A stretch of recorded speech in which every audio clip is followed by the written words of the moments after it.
Hey, Sarah. Hey. Welcome to my podcast. Thank you so much for coming on and chatting with me. I don't know you. You're the first person that I have on that I really know nothing about, other than like I think we met briefly at the brunch for 5 minutes. We spoke, Yeah. and that was it. And I met you through Instagram, right? And then you saw that I was throwing brunches in Arlington, and you connected me to a drag queen that's wonderful, and you got that like connection going. So thank you so much. But I really don't know much about you. So Yeah. your name is Sarah Nealy? Is that how you say your last name? Neely, yes. And Sarah, I go by Sarah or SC. As I've kind of been figuring out my gender identity, I'm starting to transition a little bit more towards SC, Okay. which are my initials. Actually, I was first introduced to you through Desiree.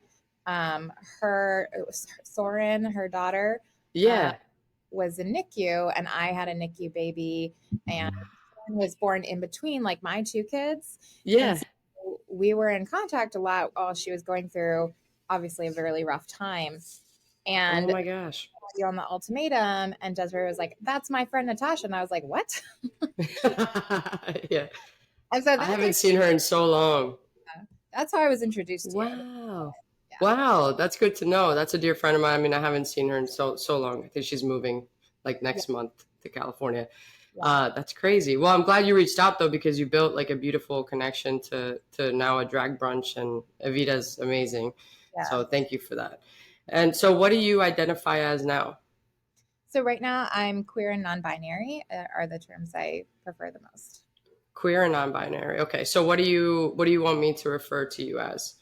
I use they them pronouns. They them pronouns. Okay, great. And I apologize in advance if I mess that up, but please correct me if I do. But thank you for clarifying that. All right, so Sarah, like, I want to know your story, obviously, and I want people to hear your story, but also, I know that you do great work for the community, so we'll get there later. But where are you from originally? Originally, I'm from this area. Technically, I was born in like the Silver Spring area. Oh, really? But then I moved when I was little, and I came back here for college and have stayed ever since in kind of like the Northern Virginia area. And I Nice. probably will stay here forever. I really love the DC area. It just feels like home now It's at this. such a great area. Yeah. I Yeah, specifically like for the queer community, it's this really like exciting mecca that just feels yeah. really comfortable. And so like I can't imagine leaving. No, I know it's a great area. Wow, so you've been here your whole life. As a childhood, I lived like New Jersey, New York, further south in Virginia, but eventually came back here for college, and now I've been here since college, which I won't tell you how many years ago that was because I'm not going to age it. You don't have to. You look very young. I'm like, you like to be, you're like 25. So, so Far from. then, yeah, how did you, I'd love if you want to share your coming out story or, what, do you have a coming out story? I have like multiple coming out stories, right? Like, don't we all? Okay. Of like, you go back in the closet and you figure it out again, and then you come Yeah. out. So that's kind of like for me, more of my experience. I actually grew up in like a evangelical Christian cult like experience, which was pretty What? rough. Yeah, like women couldn't cut their hair, we couldn't wear pants, all those kinds of things. It was pretty intense. And that was when I was first introduced to the word lesbian, as like the pastor was yelling at my dad of like, if you're not a better father, she's going to be a lesbian. What? What religion? Christian, evangelical, like Chris. really, really conservative, Wow. whatever it is. Wow. So that was like where I was first introduced to this concept of like, oh, I could be a lesbian. That's really bad. That was what my worry was. Yeah. And then as I got older and I was, very not feminine and struggling with that in the church setting of like, I'm supposed to be this certain subservient feminine Hmm. role and told to be that way.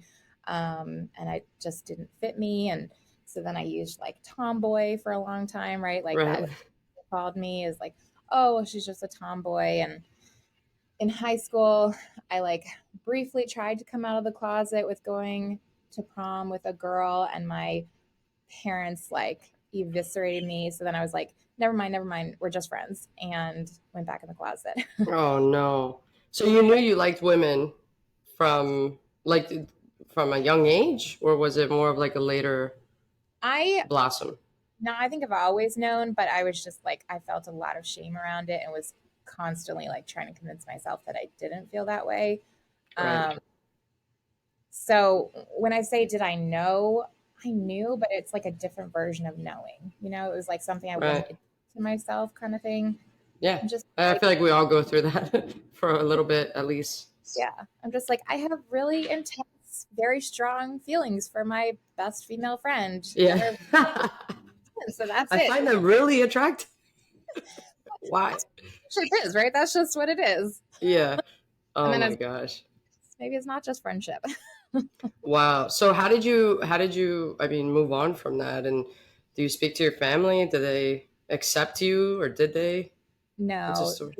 they do not. They're still very Oh, Christian, but like their version of Christian. Like, I definitely do not believe Christians are like this. Like, for example, Desiree, our mutual friend, yeah. incredible Christian, actually like lives out what I believe that is supposed to be. So Hmm. certainly not.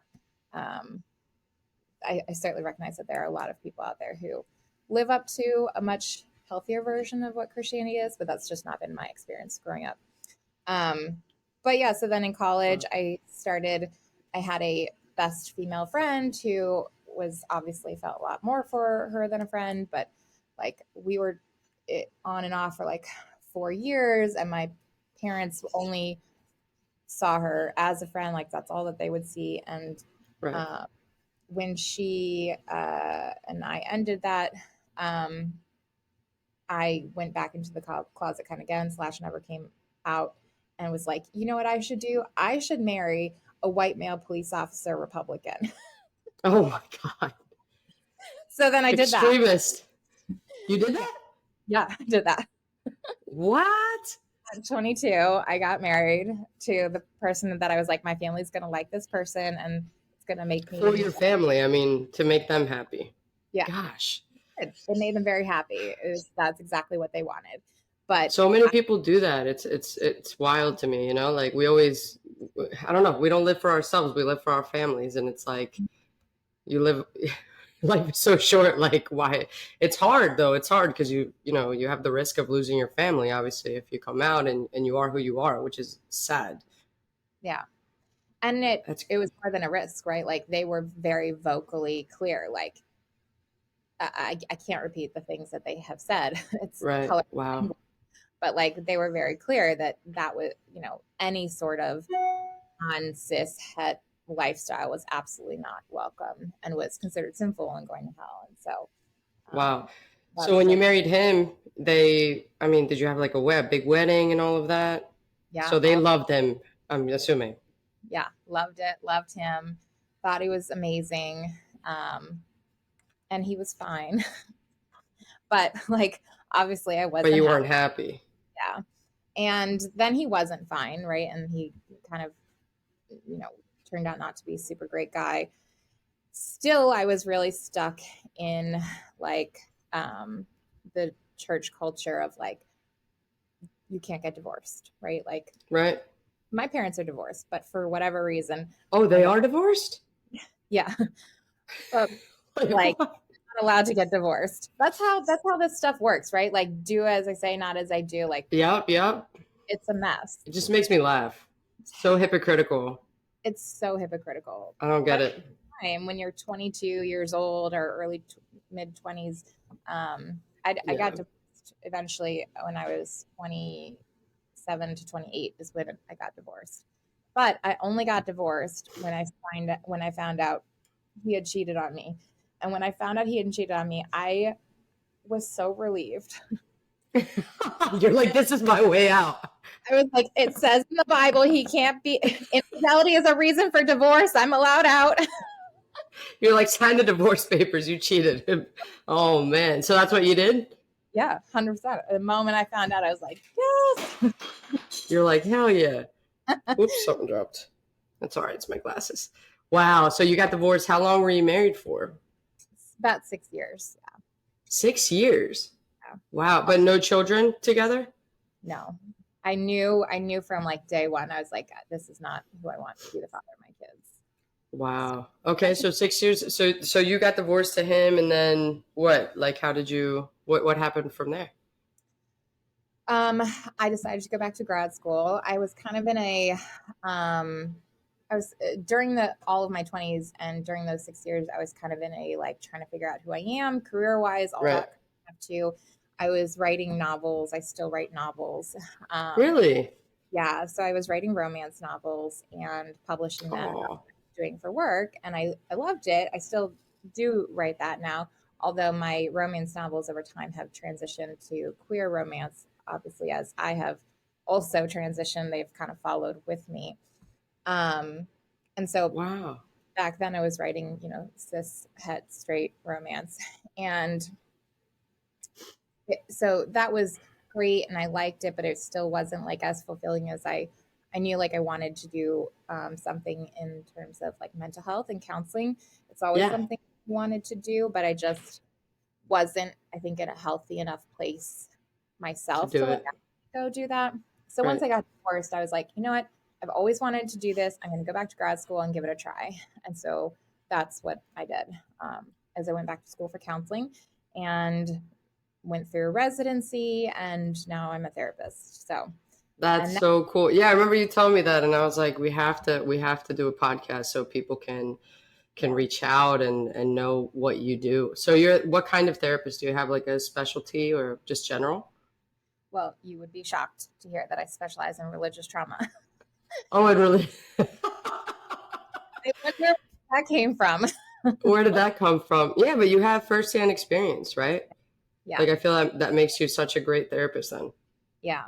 Particularly, I specialize in the queer population and then religious trauma in the queer population, as well as mixed orientation marriages. I also specialize in. Um, Wow.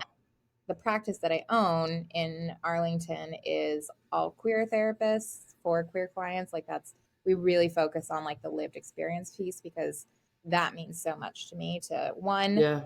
to work and be around queer people all day. And then two, also be able to give that space to clients coming in. Like clients don't have to come in and explain their identity and what that means. Like we already know. Right. You're in it's a safe space. It's so Yeah. much easier that way.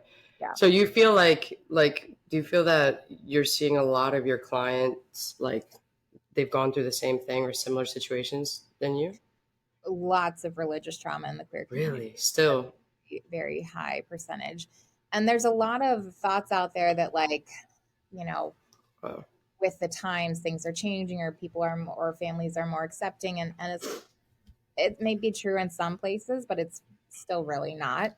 Yeah. Um, there's still people who can't come out to their families, are hiding. Like that's still Yeah, happening. there's so many. It's so sad. Like what's your if you had a piece of advice for somebody that wants to get out of that situation but can't, like what would it be from what you've gone through and from your professional advice if someone's listening that, is in that situation, what would you say?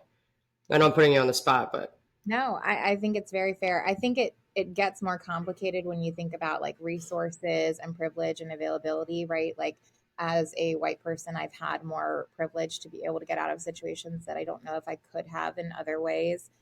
right. So the biggest thing I think I would say is that like a lot of people when they're trying to get out of bad situations really like have the mindset of I can only rely on me, so I'm going to take care Yeah. of it.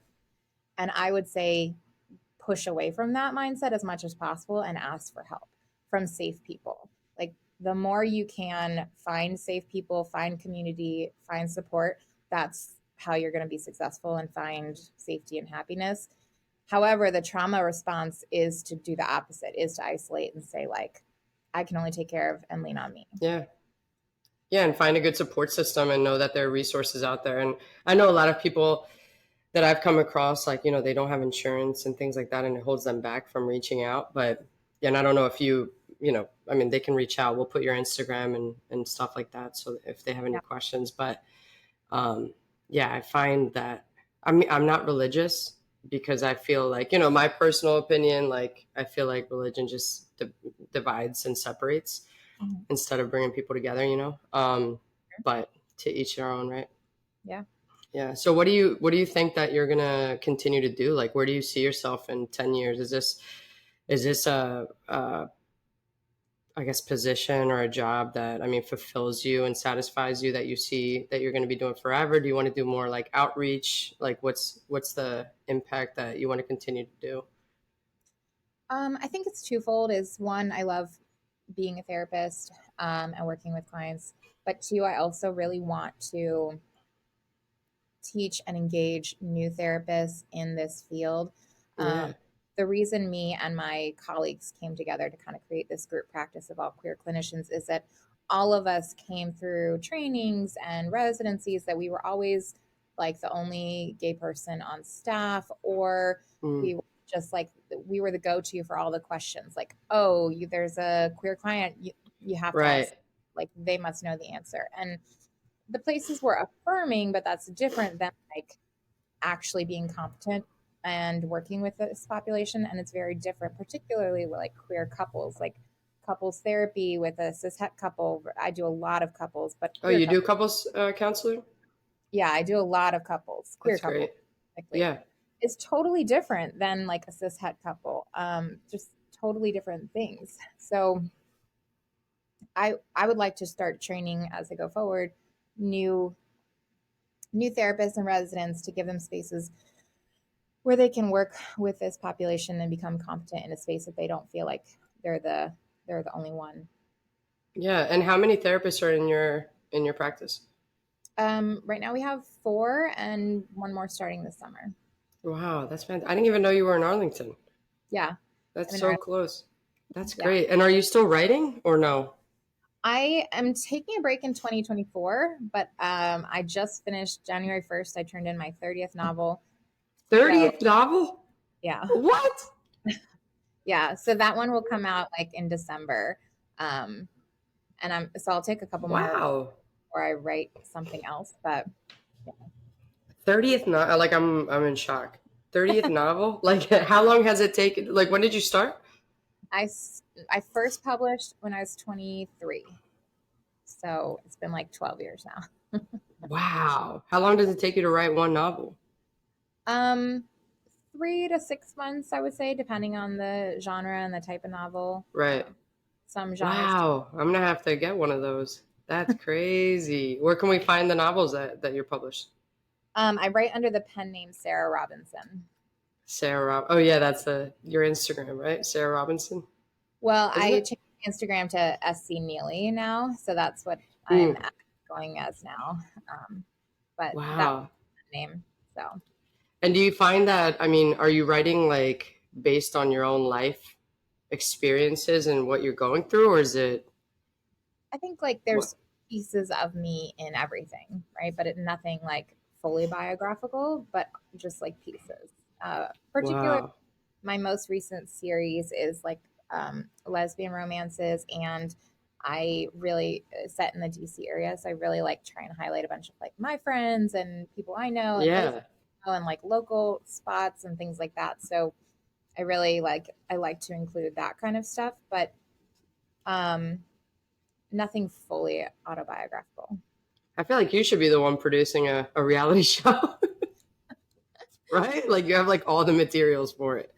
I don't know That's about so that. crazy. Wow. Well, I mean, I think you're doing an amazing job, and I can't imagine going through that trauma. Like, I had a great coming out story just because it was so accepting. I didn't have to deal with any of that of I love the religious setbacks that I feel like a lot of people that I know or have come across or have that. gone through. Some people that I know they still won't come out to their families. Yeah. Like they It, rather be unhappy than do it, and it's just it's something yeah. I can't comprehend, but Yeah. it's not my life. It's It's really hard. I still don't understand. Like now that I have kids myself, I can't imagine like cutting out my kids if they were to come yeah. out. I'd be honestly really, if both of my kids turn out straight, like what the heck did I do wrong? You're like on the other side of it. How many kids do you have? Two. I have a 3-year-old and a 1-year-old. So Wow. I And got how do remarried. you, wait, go ahead. So you got remarried? Yeah, I got remarried like 4 years ago, Okay. like a month before the pandemic started. um, How was and that? the wedding was great. We didn't know what was about to happen, but I was pregnant at the time, and I'm married to a man again, uh, queer man though, and we are in a straight passing relationship, and so I continue to struggle with like a lot of the same, like coming out over and over again piece, right? Because often people meet me and automatically assume straightness based off of like Right. being standing next to a man. And so that is why I also specialize with like mixed orientation marriages and couples, where somebody has either transitioned genders or come out as a different sexual orientation from when they first met. But he's like the most supportive of my queer journey and my gender journey and all of those things. And so I'm just really like blessed to have that now. But The it, complete opposite from the police officer. yeah, Right. complete opposite, complete opposite. So, Wow. but it's definitely it's just different all around and still a continued journey. Yeah. I mean it's progress every day, but look how far you've come, right? And do you talk to your family like today? I mean, since you're married to a man, do they accept who you Uh, are? no, they would accept who I am if I wasn't so publicly gay, but because I am on social media as and publishing Mm, when I first started publishing queer, like clearly queer romance, yeah. um, they started sending me Bible verses, like just texting me Oh Bible. no.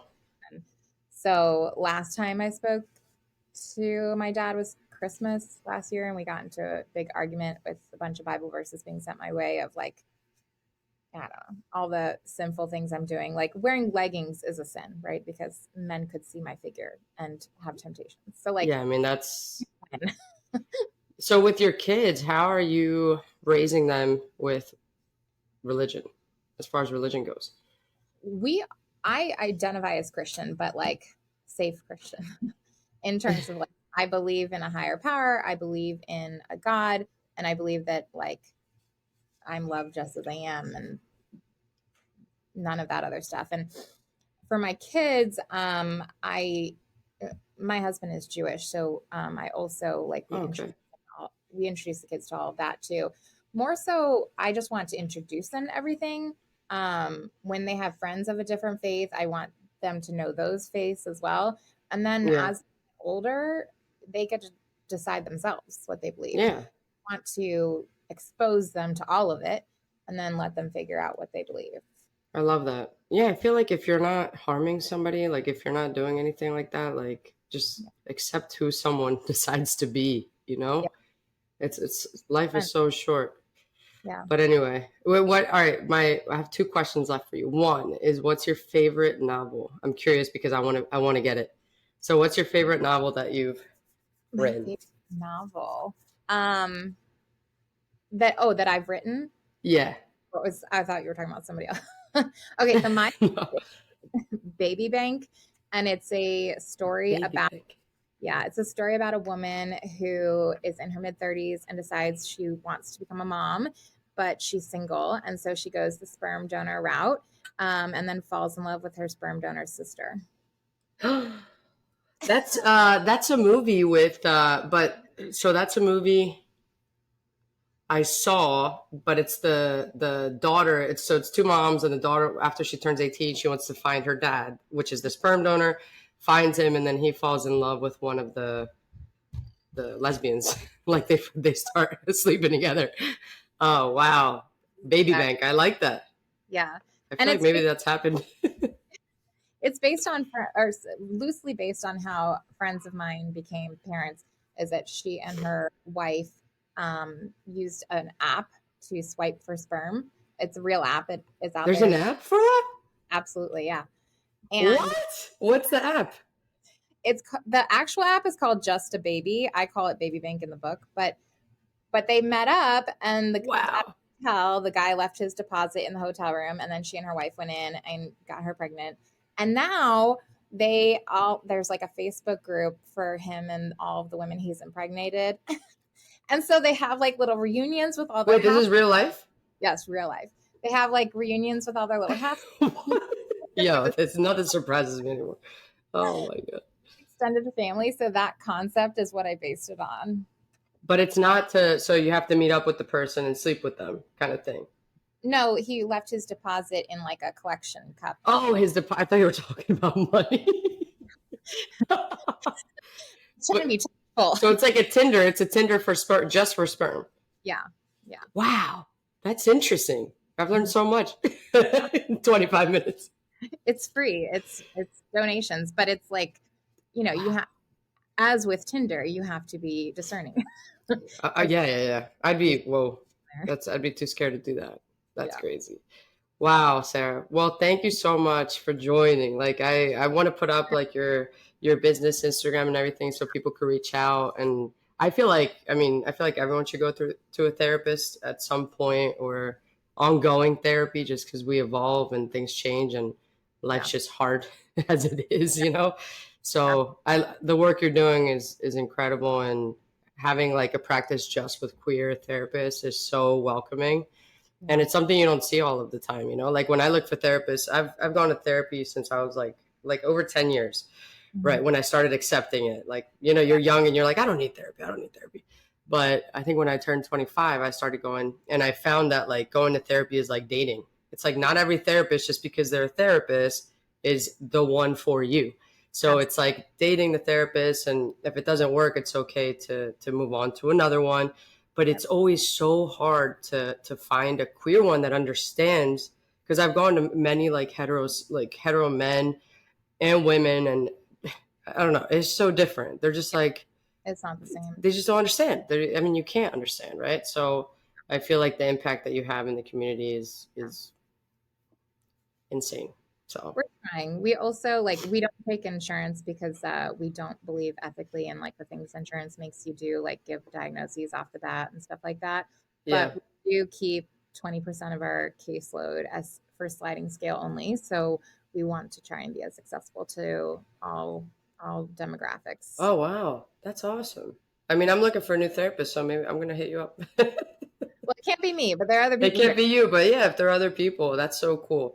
Thank you so much. So to close this off, like, I know I asked you for one piece of advice for somebody that like wants to come out but can't. But my last question for you is, if you had a piece of advice for your younger self, like, I don't know, let's say 15 years ago, what would that be? With everything you've learned and gone through right now, what would you tell yourself? I think I would tell myself it doesn't get better for a long time, but it does get better. Stay positive, light Yeah. at the end of the tunnel. It's so true. Yeah. That's awesome. All right, Sarah. Well, thank you so much for joining. And Thanks we'll for having talk soon. I'm going to hit you up. me. Absolutely. All right.